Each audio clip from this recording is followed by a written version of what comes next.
नमस्कार।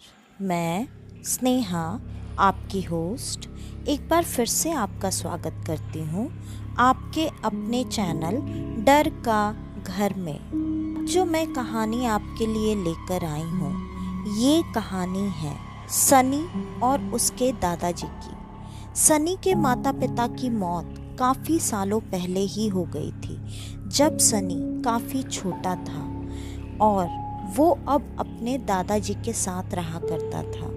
उसके दादाजी उसको लेकर काफ़ी सख्त मिजाज के थे। उस पर वो काफ़ी सख्ती बरतते थे। हमेशा डांटना, चिल्लाना, गुस्सा होना, कभी कभी हाथ भी उठा देना। सनी छोटे उम्र में तो उसे ये चीज़ें चल जाती थी, लेकिन जैसे जैसे उसकी उम्र बढ़ने लगी, सनी को ये चीज़ें अच्छी नहीं लगती थी, क्योंकि दादाजी अक्सर उसके दोस्तों के सामने भी उसे डांट दिया करते थे। और एक बार तो ऐसा हुआ कि सनी की एक छोटी सी गलती पर दादाजी ने उसके दोस्तों के सामने उस पर हाथ भी उठाया, और ये देखकर उसके दोस्त उसका मजाक उड़ाने लगे। उन्होंने कहा, अरे तू इतना बड़ा हो गया फिर भी तेरे को तेरे दादाजी मारते हैं। सही है बेटा, हम ही लोग का अच्छा है, हमें तो घर में किसी से डांट भी नहीं पड़ती है। तेरे साथ ऐसा इसीलिए होता है क्योंकि तेरे मम्मी पापा नहीं हैं। और कहीं ना कहीं सनी के मन में ये बात काफ़ी पहले से किसी एक कोने में दबी पड़ी थी, और आज दोस्तों के मुंह से भी ये बात सुनने के बाद सनी के मन में ये ख्याल काफ़ी उभर कर बाहर आ गया, जो सालों के दबे हुए गुस्से को एक ज्वालामुखी की तरह बाहर निकाल कर लेकर आने वाला था। सनी घर चला गया। घर पर जाने के बाद उसके दादाजी की अब उम्र काफ़ी हो चली थी, तो वो काफ़ी बड़बड़ करते रहते थे, और सनी यही सोचता था कि बुढ़ापे में लगता है दादा सिठिया गया है, इस वजह से जब देखो तब सिर्फ चिड़चिड़ और बड़बड़ करते रहता है। सनी ने अपने दादाजी के बड़बड़ाने पर आज ज़्यादा ध्यान नहीं दिया, लेकिन दादाजी शांत होने का नाम नहीं ले रहे थे। वो बहुत देर से सनी को कोसे जा रहे थे, बुरा भला बोले ही जा रहे थे। सनी बहुत देर तक चुपचाप सुनता रहा और जो चीज़ें करनी थी वो कर रहा था कि अचानक सनी को पता नहीं क्यों बहुत ज़्यादा गुस्सा आ गया, और सनी अपने दादाजी के पास जाकर उनको चुप होने के लिए बोलने लगा। लेकिन वो जितना चुप होने के लिए बोलता, दादाजी का गुस्सा भी उतना ही बढ़ता जा रहा था, और वो उतना ज़्यादा बड़बड़ करते और सनी को डांटते जा रहे थे। सनी से अब ये बात बर्दाश्त नहीं हो रही थी। दबा हुआ गुस्सा अब उमड़ पड़ा था। सनी ने अब अपने दादाजी को चुप करवाने के लिए उन पर हाथ उठाया, मतलब उनको ज़ोर से एक तरफ धक्का दे दिया और चुप रहने के लिए काफ़ी गुस्से में चिल्लाकर बोला। लेकिन जब उसने दादाजी की तरफ देखा तो दादाजी ज़मीन पर गिरकर एक टेबल से चोट लगने के वजह से काफ़ी खून निकल गया, जिसकी वजह से वो वहीं शायद फर्श पर मर चुके थे। ये देखकर सनी इतना ज़्यादा डर गया कि वो तुरंत अपने घर को छोड़कर बाहर निकलकर भागने लगा, और भागते भागते बहुत दूर आगे उसके घर के सामने के जंगल में चला गया। उस जंगल में भी वो बहुत तेजी से भागता ही जा रहा था। भागते भागते वो कब जंगल के बहुत अंदर पहुंच गया उसे पता ही नहीं चला, और जंगल के काफ़ी अंदर उसे एक तालाब दिखाई दिया। वो उस तालाब के किनारे जाकर बैठ गया, और बैठकर उसको वो सारी बातें और उसकी हरकतें याद आने लगी, जो अभी अभी थोड़ी देर पहले उसने अपने दादाजी के साथ की थी। उसे ये एहसास होने लगा कि उससे गुस्से में कितनी बड़ी गलती हो गई है। उसने शायद अपने दादाजी की जान ले ली है, और फिर वो बिलक बिलक कर वहीं तालाब के किनारे रोने लगा। काफ़ी देर तक रोने के बाद जब उसे ऐसा लगा कि अब काफ़ी शाम हो चुकी है, उसे वापस घर जाना चाहिए। तभी अचानक से तालाब में एक अजीब सी हलचल होने लगी। उस हलचल को देखते ही वो वहाँ पर रुक गया और देखने लगा कि आखिर उस तालाब में हो क्या रहा है। थोड़ी देर तक देखने के बाद सनी को ऐसा महसूस हुआ जैसे उस तालाब के अंदर से कोई अजीब सी बहुत बड़ी भयानक सी आकृति बाहर निकल रही है और उसे उसका नाम लेकर अपने पास बुला रही है।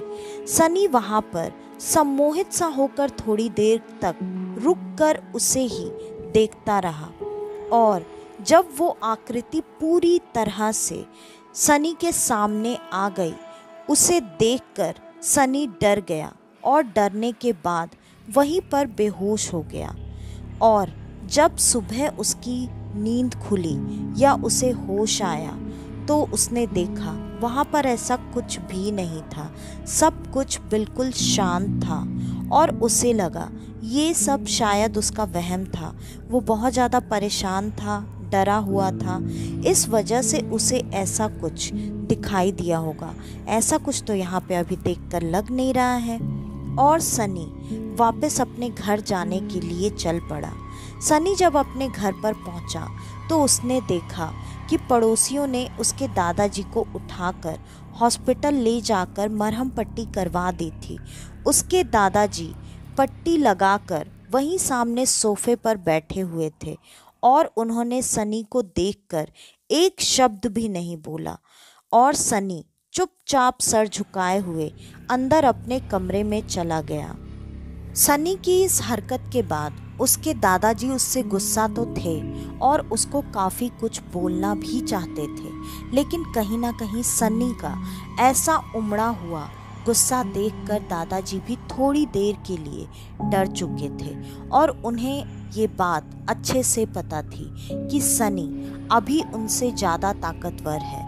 इसलिए दादाजी ने उस वक्त चुप रहना ही सही समझा, क्योंकि दादाजी को ये बात अच्छे से पता थी कि सनी रात भर कहीं बाहर रहकर आया है, तो शायद उसका गुस्सा शांत नहीं हुआ होगा, इसलिए वो पूरी रात घर से बाहर था। क्योंकि इससे पहले ऐसा कभी भी नहीं हुआ था कि सनी पूरी रात के लिए अपने घर से ऐसे बाहर कहीं रहा हो। और उसने घर में आने के बाद दादाजी से एक बार भी ना तो बात की ना ही अपने किसी गलती की माफ़ी मांगी थी, क्योंकि अक्सर ऐसा होता था जब भी सनी घर पर आता और दादाजी को ऐसे कहीं पर शांत और चुपचाप बैठे हुए देखता था तो वो काफ़ी डर कर दादाजी से बिना किसी गलती की ही पहले माफ़ी मांगता और ये कहता, दादाजी अगर कुछ हो गया है तो मुझे माफ़ कर दीजिए, मैं आज के बाद से ऐसा नहीं करूँगा, बस मुझे डांटिएगा नहीं और मारिएगा नहीं। लेकिन सनी ने आज कुछ भी नहीं कहा था, तो दादाजी के लिए ये इशारा काफ़ी था। उधर सनी अपने कमरे में जाकर थोड़ी देर के लिए अपने बिस्तर पर लेट गया था और जब वो बिस्तर पर लेटा और उसने अपने हाथों को अपने सर के नीचे रखा तो उसे अचानक से थोड़ा दर्द महसूस हुआ। कैसे, ये देखने के लिए उसने जब अपने हाथ को अपने चेहरे के सामने करके शर्ट की स्लीव्स को ऊपर किया तो उसने देखा उसके हाथ पर 3 खरोंच के निशान बने हुए थे, जिसका घाव अभी काफ़ी ताज़ा था, खून ऊपर जम चुका था और उसी घाव के वजह से सनी को दर्द हो रहा था। सनी को ये बिल्कुल याद नहीं आ रहा था कि उसे वो खरोंचें कब लगी थी, क्योंकि जब वो गुस्से में भागता हुआ जंगल की तरफ जा रहा था तो वो ऐसे किसी झाड़ी, जंगल या पेड़ पौधे से टकराया नहीं था जिसे उसे ऐसी चोट लगे, या फिर तालाब के पास भी ऐसी कोई झाड़ियाँ नहीं थी जिससे उसे ऐसी चोट लग गई हो। सनी बहुत देर तक अपने उस चोट को ध्यान से देखता रहा। उसके बाद सनी ने सोचा कि ठीक है, चोट जैसे लगनी थी लग गई, अब एक काम करता हूँ, पहले नहा लेता हूँ, उसके बाद इस घाव को साफ करके इस पे कोई दवाई लगा लूँगा। सनी ने वैसा ही किया। जब वो बाथरूम में नहाने के लिए गया तो उसे नहाते नहाते अचानक से ऐसा एहसास हुआ जैसे उसके बाथरूम में उसके अलावा भी कोई है, और सनी इस चीज़ को इग्नोर करते हुए नहाने लगा। उसे बार बार यही लग रहा था कि ये उसकी कोई गलत फहमी है। सनी ने जब नहाकर अपने बदन को पोंछने के लिए वो आईने के सामने खड़ा हुआ, उसे अचानक वही आकृति फिर से नजर आई जो कि उसे वहां तालाब के पास नजर आई थी। वो आकृति ठीक उसके पीछे आईने में खड़ी दिखाई दे रही थी। ये देखकर सनी इतना ज़्यादा डर गया कि अचानक उसके मुंह से चीख निकल गई, और उसने तुरंत जब पलटकर पीछे देखा तो पीछे कोई भी नहीं था, और अब आईने में भी कोई दिखाई नहीं दे रहा था, सिर्फ सनी ही था। सनी को फिर से यही महसूस हुआ कि ये सनी का वहम है, क्योंकि शायद सनी के दिमाग में वो चीज़ इस तरह से बैठ गई है कि सनी को वो दिखाई दिया।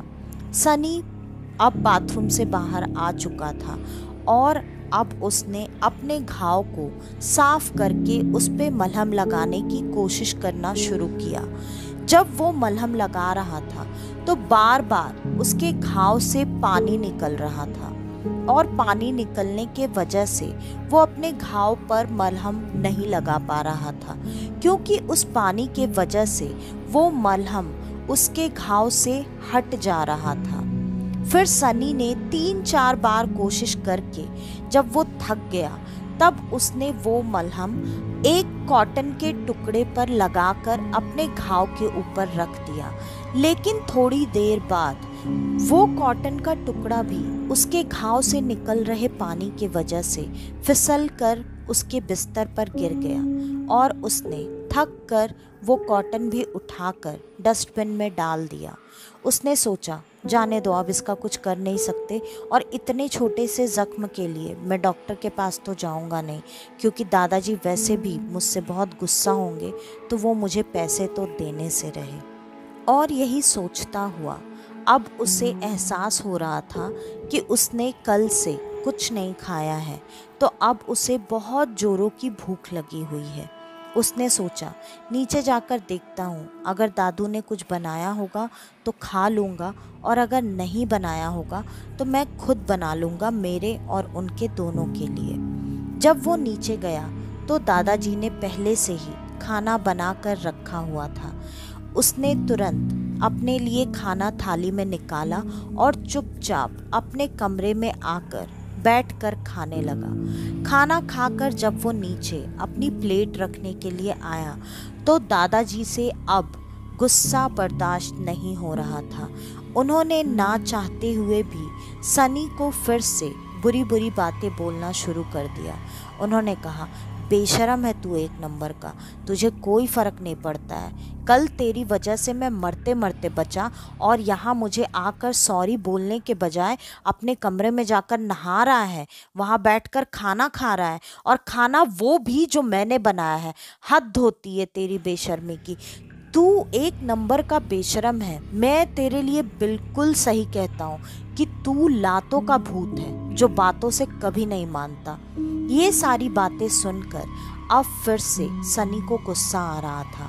उसको ये बिल्कुल अच्छा नहीं लग रहा था कि उसके दादाजी उसको ऐसी बातें बोल रहे हैं, क्योंकि अब सनी को ऐसा लग रहा था कि उसने जो भी कल किया वो कहीं ना कहीं ठीक ही था, और उसने ये जो भी किया था वो दादाजी की ऐसी हरकतों के ही वजह से किया था। धीरे धीरे दादाजी उसी तरह बड़बड़ाते जा रहे थे और सनी का गुस्सा बढ़ता जा रहा था।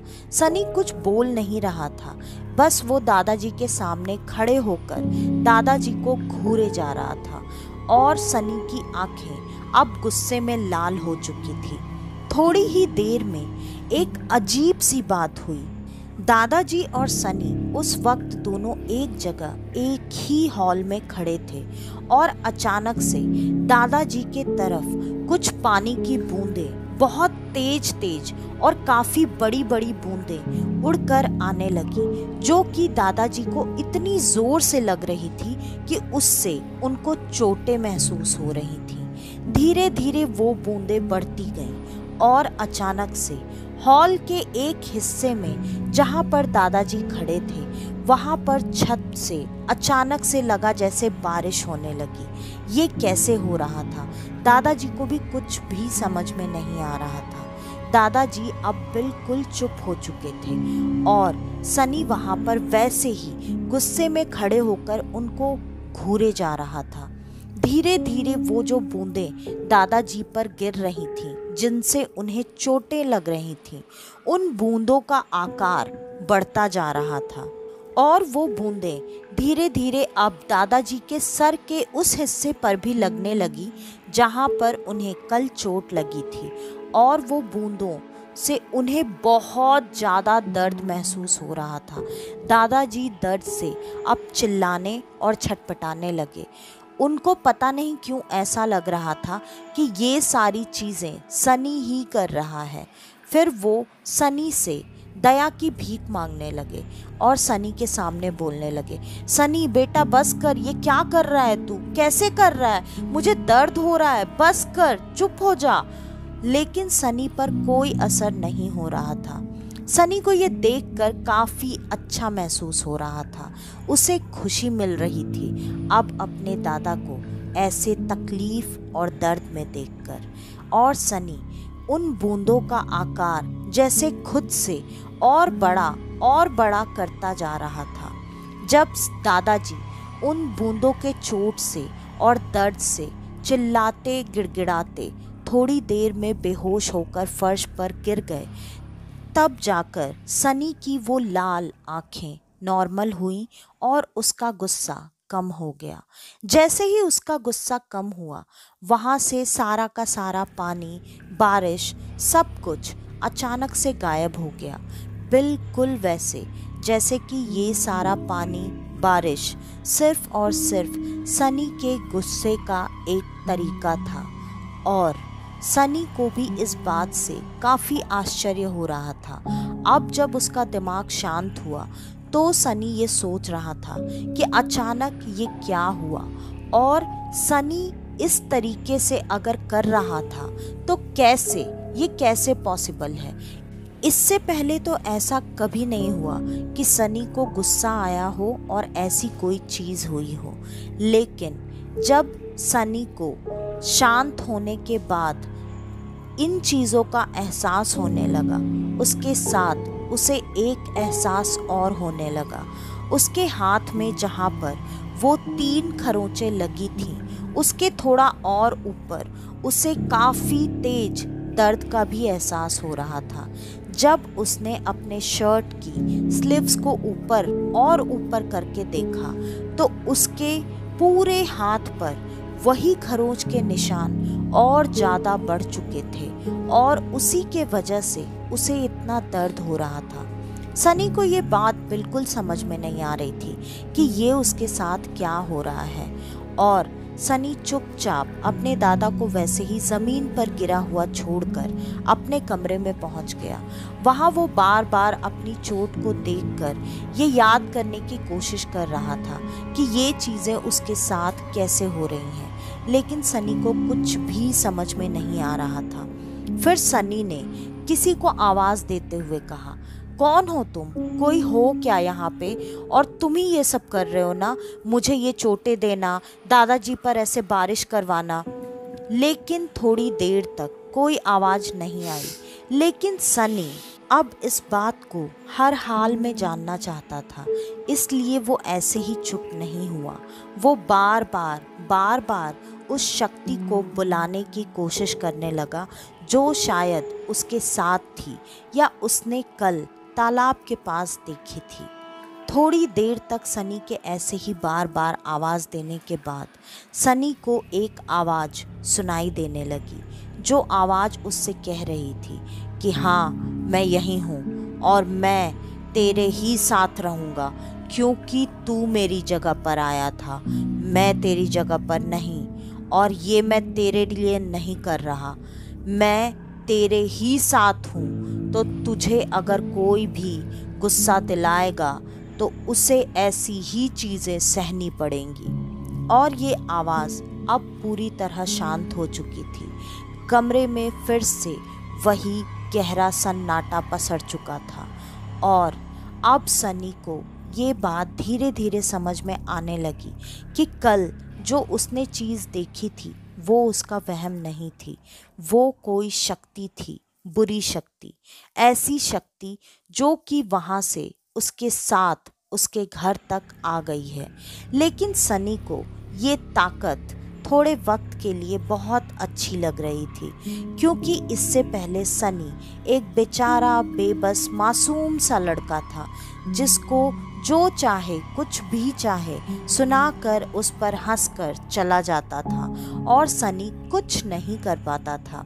लेकिन आज उसके गुस्सा होने पर दादाजी के साथ ये चीज़ें होना सनी को अब काफ़ी मज़ा देने लगा था। सनी अब इस चीज़ को दोबारा से चेक करने के लिए अपने उन्हीं दोस्तों के पास पहुंच गया जो कि कल उसका मजाक उड़ा रहे थे उसके दादाजी के उसको डांटने पर। और ये चीज़ देखने के लिए वो उन दोस्तों के पास जब पहुंचा तो वो दोस्त दूर से ही सनी को देखकर आपस में कुछ बोलकर मुस्कुराने लगे और कहने लगे, आओ आओ, तुम आ कैसे गए यहाँ पर? तुम्हें तुम्हारे दादाजी ने छोड़ दिया क्या, या 4 थप्पड़ खाकर आए हो?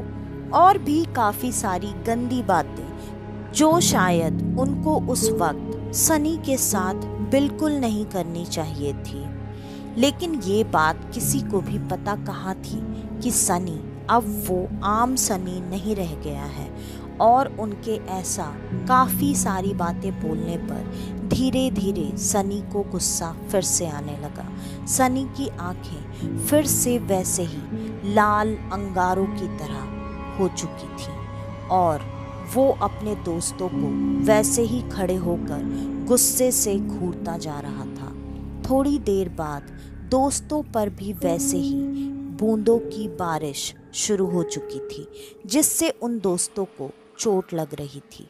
दोस्तों ने ये अजीब सी चीज़ देखकर सनी से कहा, अरे ये बारिश हो रही है या क्या हो रहा है, और इतनी बड़ी बड़ी बूंदें गिर रही हैं, चोट लग रही है यार, चलो घर जाते हैं।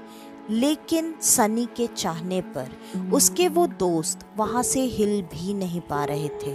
धीरे धीरे सनी अब इन चीज़ों का मज़ा ले रहा था और उसने वैसे ही उन पर बूंदों की बारिश शुरू कर दी, उनको बूंदों से मारने लगा। और अब धीरे धीरे दोस्तों के शरीर पर उन बूंदों से बड़े बड़े लाल निशान बनने लगे थे, क्योंकि उन बूंदों की चोट आम बूंदों की तरह बिल्कुल नहीं थी। वो तो लग रहा था जैसे कोई पत्थर से मार रहा हो। दोस्त ना तो हिल पा रहे थे, ना ही किसी को मदद के लिए बुला पा रहे थे। और थोड़ी देर तक वैसे ही उन पर बूंदों की बारिश करने के बाद जब वो दोस्त भी थक कर, चोट लगकर असहाय से वहीं ज़मीन पर गिर गए, तो अब सनी का गुस्सा फिर से शांत हो गया और सनी मुस्कुराता हुआ वहाँ से चला गया। जैसे ही सनी वहाँ से गया, लगा जैसे उसके दोस्तों पर से कोई वशीकरण टूट गया है और अब वो उस जगह से जैसे तैसे उठकर अपने अपने घरों की तरफ भागने लगे। सब ने अपने अपने घरों पर ये बात बताई और घर वाले इस बात को मान नहीं पा रहे थे। लेकिन जैसे उनके बच्चों के शरीर पर वो लाल लाल चोट के निशान थे और उनके कपड़े गीले हो चुके थे, ये चीज़ देखकर परिवार वालों को भी उनकी बातें कहीं ना कहीं सच लग रही थीं। और अब इस चीज़ को देखने के लिए वो सनी के घर पर पहुंच गए। जब वो सनी के घर पर पहुंचे तो सनी अपने कमरे में नहीं था और दादाजी से पूछने पर पता चला कि सनी ने थोड़ी देर पहले दादाजी के साथ भी ऐसा ही कुछ किया था। अब आस पड़ोस वालों को और दादाजी को सनी के ऐसे बिहेवियर पर काफ़ी डर लगने लगा था और उन्हें ये महसूस होने लगा कि सनी के साथ कहीं ना कहीं अब कुछ बहुत बुरी शक्ति जुड़ चुकी है, जिसके वजह से वो अब सबको नुकसान पहुंचा रहा है। अब सबको ये सोचना था कि वो सनी के लिए क्या कर सकते हैं। सब सनी के घर आने का इंतजार करने लगे, लेकिन सनी जितनी बार अपनी इस शक्ति को किसी और को नुकसान पहुंचाने के लिए इस्तेमाल कर रहा था, धीरे धीरे उसके शरीर पर वो खरोंच के घाव फैलते जा रहे थे। उसे खुद भी उतना ही नुकसान पहुंच रहा था। वैसे भी कोई भी बुरी शक्ति कभी आपकी नहीं हो सकती, और आपकी मदद तो वो बिना किसी फायदे के करेगी ही नहीं। एक तो उस शक्ति को सनी का शरीर मिलने के वजह से उसके लिए ये बहुत बड़ा फायदा था। दूसरा, बार बार शायद सनी को ऐसे चोट पहुंचाकर और उसका खून निकालकर इससे उसको ज़्यादा शक्ति मिल रही थी, इसलिए वो ऐसा कर रहा था। और जब रात होने पर सनी अपने घर पर आया तो आस पड़ोस के लोग अब जा चुके थे, लेकिन दादाजी सनी से डरकर तुरंत ही अपने कमरे के अंदर चले गए और उन्होंने अपने कमरे का दरवाज़ा लगा लिया और सनी तुरंत अपने कमरे में चला गया। जब वो अपने कमरे में गया तो उसे अब ऐसा लग रहा था कि उसकी तकलीफ़ भी बहुत ज़्यादा बढ़ती जा रही है। बिस्तर पर लेटने के बाद उसे उसका शरीर अब बिल्कुल असहाय सा महसूस हो रहा था। उसे ऐसा लग रहा था जैसे धीरे धीरे उसके शरीर की ताकत खत्म होती जा रही है, लेकिन उसे इस बात की तसल्ली थी कि जिसने उसका मजाक उड़ाया या उसे बुरा भला बोला, सनी ने उसे बहुत अच्छा सबक सिखाया है। सनी यही सब बातें सोचते सोचते पता नहीं कब सो गया, और सुबह जब उसकी नींद खुली तो उसने देखा दादाजी उसके कमरे में उसके बिस्तर के आगे खड़े हैं और वो बहुत ही प्यार से बोल रहे हैं, सनी बेटा, ये सब क्या चल रहा है? क्या हो गया है तुम्हारे साथ? तुम्हें कुछ मदद चाहिए तो बोलो। सनी को मदद तो चाहिए थी, लेकिन शायद वो ताकत का नशा उस पर ज़्यादा भारी पड़ रहा था, या फिर वो शक्ति उसे अपने लिए मदद मांगने नहीं दे रही थी। सनी को ये बात समझ में नहीं आ रही थी, लेकिन उसने अभी फिर से दादाजी को गुस्से में ये कहकर भगा दिया, नहीं, मुझे कोई आपकी मदद वदद नहीं चाहिए, मैं बिल्कुल ठीक हूँ, आप जाइए यहाँ से। इतना सुनते ही दादाजी को फिर से वो कल वाला मंजर याद आने लगा। वो तुरंत वहाँ से निकलकर नीचे चले गए। वो नीचे बैठे तो थे, लेकिन उन्हें बार बार ऐसा एहसास हो रहा था कि उनके घर में कुछ बहुत अजीब है। उनको अजीब सी किसी इंसान के सड़ने की बदबू आ रही थी, कोई मांस जैसे सड़ गया हो, और जब जब सनी उनके आसपास होता अब ये गंध उनको बहुत ज़्यादा आने लगी थी। ये बात काफ़ी थी दादाजी के ये समझने के लिए कि सनी के साथ कोई ना कोई बहुत बुरी शक्ति आ चुकी है, और सनी अब लग रहा था जैसे हर वक्त गुस्से में ही रह रहा है। धीरे धीरे उसके शरीर पर वो घाव बढ़ते जा रहे थे, और सनी पूरे घर में अंदर बारिश करवा रहा था। हाँ, ये बात अलग है कि उस बारिश से किसी को चोट नहीं लग रही थी, लेकिन अब दादाजी ने फ़ोन करके पड़ोसियों को ये बात बताई और उन्हें कहा, अगर आपको देखना है तो अभी घर पर आ जाइए, वैसे भी मैं अकेला हूँ, मुझे बहुत डर लग रहा है। अड़ोसी पड़ोसी घर के बाहर तक तो आ गए थे, लेकिन उन्हें घर के अंदर दाखिल होने की हिम्मत नहीं हो रही थी। वो खिड़कियों से छुप कर ये चीज़ें देख रहे थे। ये बात उनको भी समझ में आ गई कि सनी को इस चीज़ से अलग करने के लिए हमें किसी न किसी पंडित या तांत्रिक की ज़रूरत होगी। वो आपस में ही सलाह मशवरा करने लगे, और एक पड़ोसी ऐसा था जिसके जानने में एक बहुत बड़े तांत्रिक बाबा थे।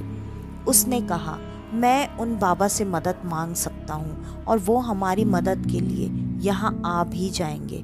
सारे लोगों ने कहा।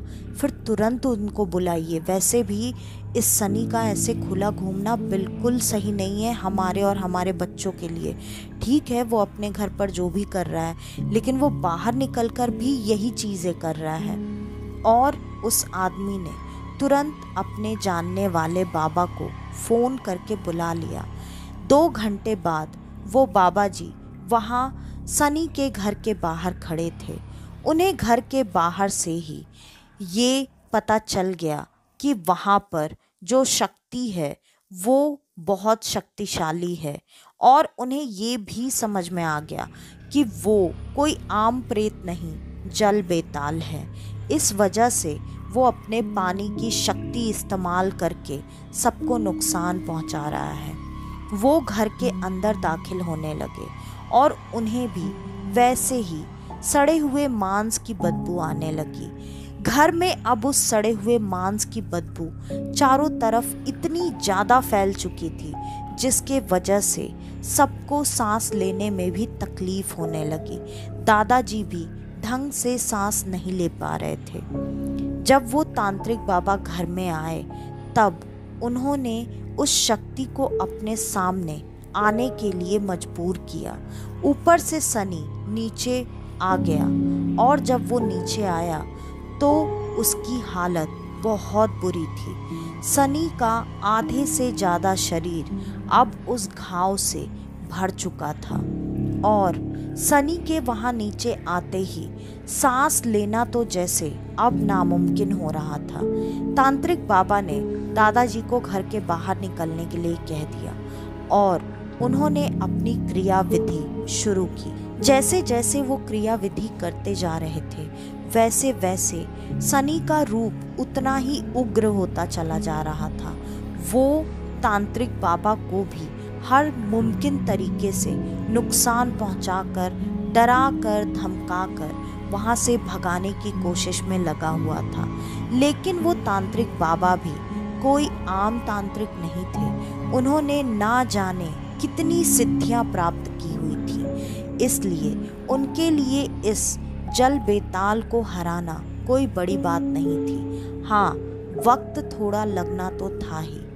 कुछ घंटे तक ये सारी क्रिया चलने के बाद जैसे तैसे वो आत्मा वहाँ से मुक्त हुई, और सनी बेहोश होकर ज़मीन पर गिर गया। और तुरंत अचानक ही पूरे घर से बारिश भी बंद हो गई, और पानी का एक एक कतरा वहाँ से गायब हो चुका था। इसका मतलब वो आत्मा उस जगह को छोड़कर जा चुकी थी। लेकिन सनी के शरीर पर वो घाव अभी भी बहुत हद तक वैसे ही थे। तांत्रिक बाबा ने पड़ोसियों को अंदर बुलाया और कहा, इसे ले जाकर हॉस्पिटल पहुंचा दो और इसका इलाज करवाओ, ये ठीक हो जाएगा।